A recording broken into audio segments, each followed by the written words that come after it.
Buenas tardes, estamos en la materia de anatomía y fisiología musculoesquelético y de órganos vitales por la licenciada Jessica Zapata Puch.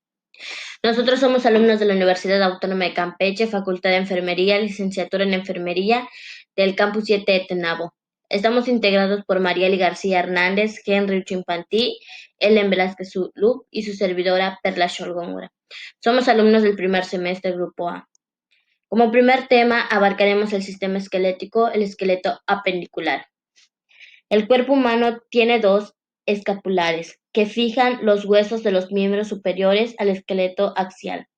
Cada una de las cinturas escapulares está formada por una clavícula y una escápula. La clavícula es el hueso anterior y se articula con el manubrio del, externum en la articulación externoclavicular. La escápula se articula con la clavícula en la articulación acromioclavicular y con el húmero en la articulación glenohumeral, que es el hombro. Las cinturas escapulares no se articulan con la columna vertebral y son mantenidas en su posición y estabilizadas por un grupo de músculos grandes que se extienden desde la columna vertebral y las costillas hasta la escápula. Los huesos de la cintura escapular se analizan en los panes. Cada clavícula, en forma de S y fina, se localiza horizontalmente en la región anterior del tórax, por encima de la primera costilla. Como una de las partes del esqueleto apendicular tenemos al miembro superior o la extremidad superior. Este miembro está conformado de 30 huesos en total. Entre ellos son el húmero, el cúbito, el radio, los huesos carpianos, los metacarpianos y las falanges.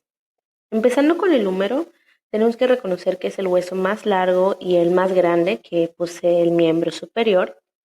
Se articula en el plano proximal con la escápula y en el plano distal con el cúbito y el radio para formar el codo. Hablando de los extremos que tiene este hueso.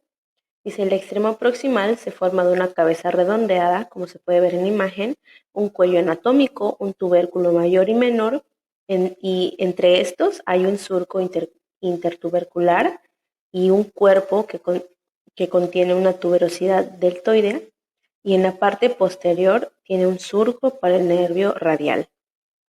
El extremo distal, la parte de abajo, se forma de varios reparos, de cabeza de cóndilo, fosa radial, tróclea, fosa coronoidea, fosa olecraneana y epicóndilo medial y lateral.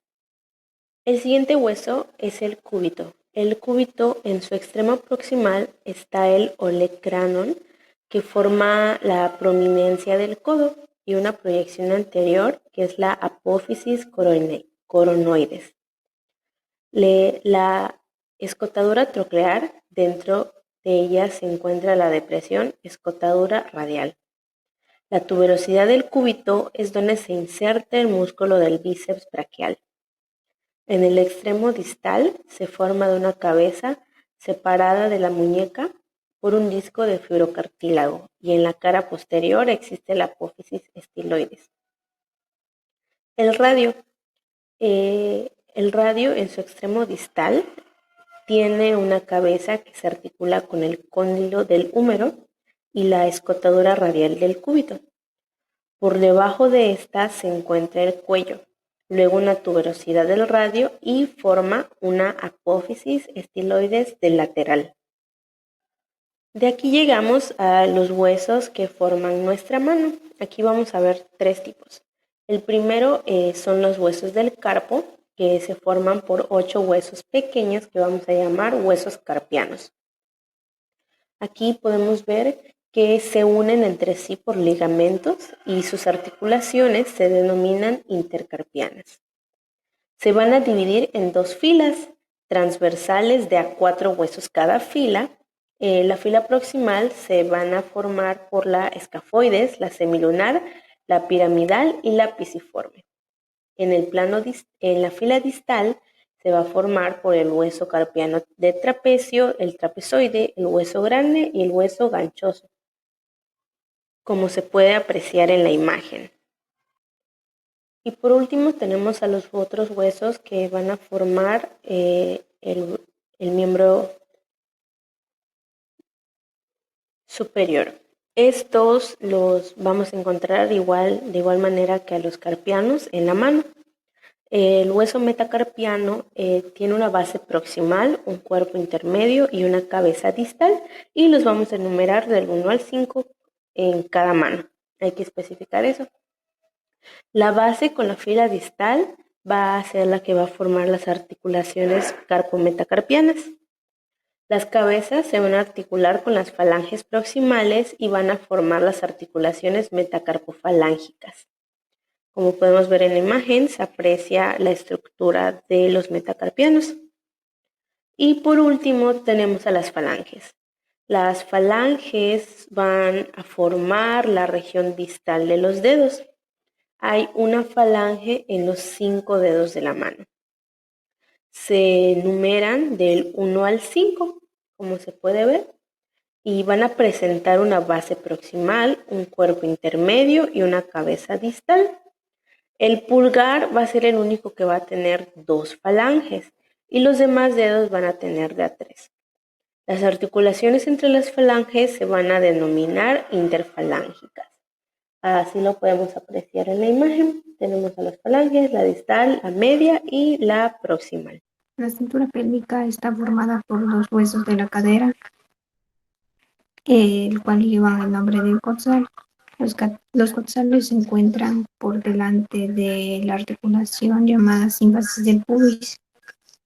Para formar la pelvis ósea se necesita del anillo completo, la sínfasis del pubis y el sacro, lo que forman la pelvis ósea.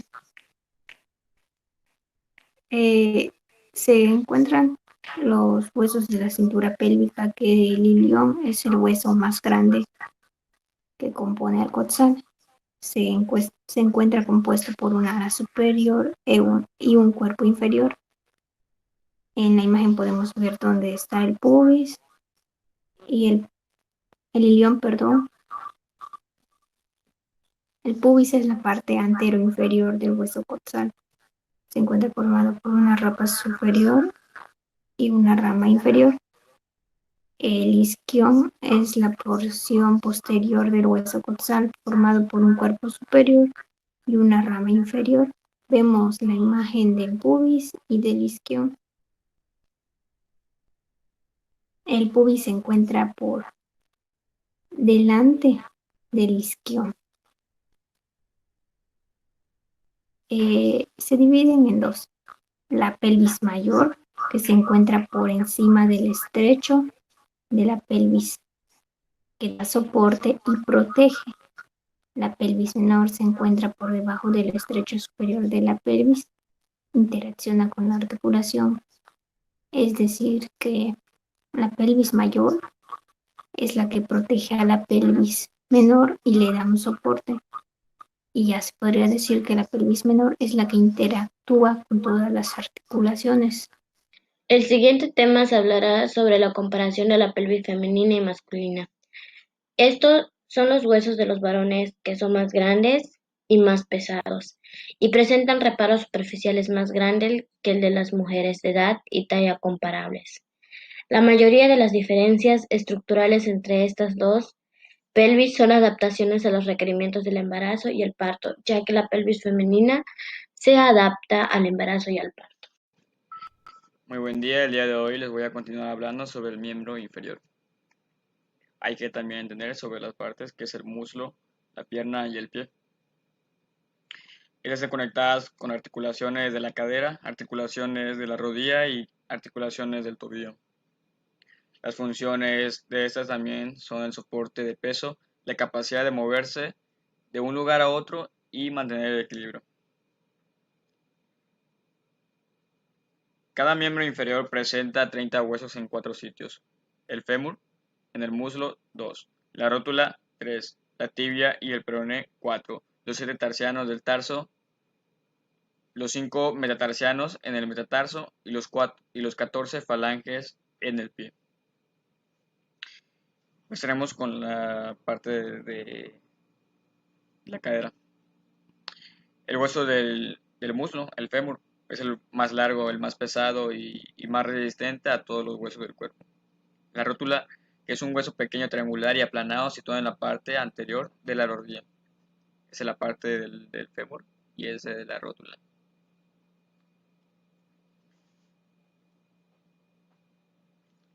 Síndrome del estrés femoro-rotulano. El síndrome del estrés femoro-rotulano es uno de los problemas más comunes que experimentan los corredores. Durante los movimientos de flexión y extensión de la rodilla, la rótula se desplaza hacia arriba y hacia abajo a través del surco entre los cóndilos del fémur. Es el surco. El aumento de la presión en la articulación provoca dolor alrededor y debajo de la rótula. El dolor se presenta después que la persona ha estado sentada un tiempo prolongado, especialmente después del ejercicio, y empeora al agacharse o al bajar las escaleras. De ahí sigue la tibia o hueso de la canilla que soporta el peso de los dos huesos de la pierna. La tibia se articula por su extremo proximal con el fémur y el peroné. La tibia y peroné, así como el cúbito y el radio, están unidos por una membrana interósea. Aquí, como pueden ver en la imagen, la parte blanca es lo que es la membrana interósea. El peroné es paralelo y lateral a la tibia, pero es considerablemente más pequeño. El peroné también se articula con la escotadura peroneal de la tibia, formando la articulación tibio-peronea distal. Aquí, como podemos ver la descripción, que es considerablemente más pequeño, el peroné vendría siendo esta y la tibia vendría siendo esta. Ahora pasamos con la parte del pie. Los huesos del tarso, que es la región proximal del pie y está compuesto por los 7 huesos tarsianos. Incluye estrágalos, el calcáneo. En la parte posterior del pie, el calcáneo es el más grande y fuerte de los huesos del pie. Los huesos tarsianos anteriores son el navicular, el escafoides, 3 huesos cuneiformes, denominadas cuña tercera, medial, segunda intermedia y primera lateral, y el hueso cuboides. Aquí podemos apreciar de un color tirando verde, que son las partes de los tarsos. De ahí continuamos con los metatarsos, que es la región intermedia del pie, y se encuentra conformada por los 5 huesos metatarsianos. Son estos, de color azul.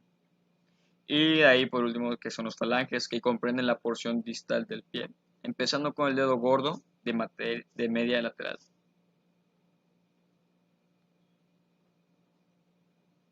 Entonces pasamos a lo que son los arcos del pie.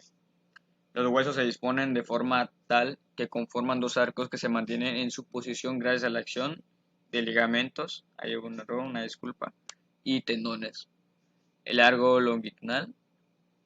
longitudinal presenta 2 partes, ambas formadas por hueso del tarso y del metatarso. Es el arco transverso, también, que atraviesa el pie de media a lateral y está formado por el navicular, las 3 cuñas y la base de los 5 metatarsianos. Este es el arco longitudinal y este es el arco transverso. El pie plano o pie en garra. Si los ligamentos o tendones se encuentran debilitados, la altura del arco longitudinal medial puede descender o caer y el resultado es el pie plano. En esta imagen podemos apreciar. Entre sus causas incluye el exceso de peso y anomalías posturales. De ahí el pie en garra es causado por un arco de pie normalmente elevado. Generalmente es producto de deformidades musculares. Según es arco normal, pero pues es el pie en garra.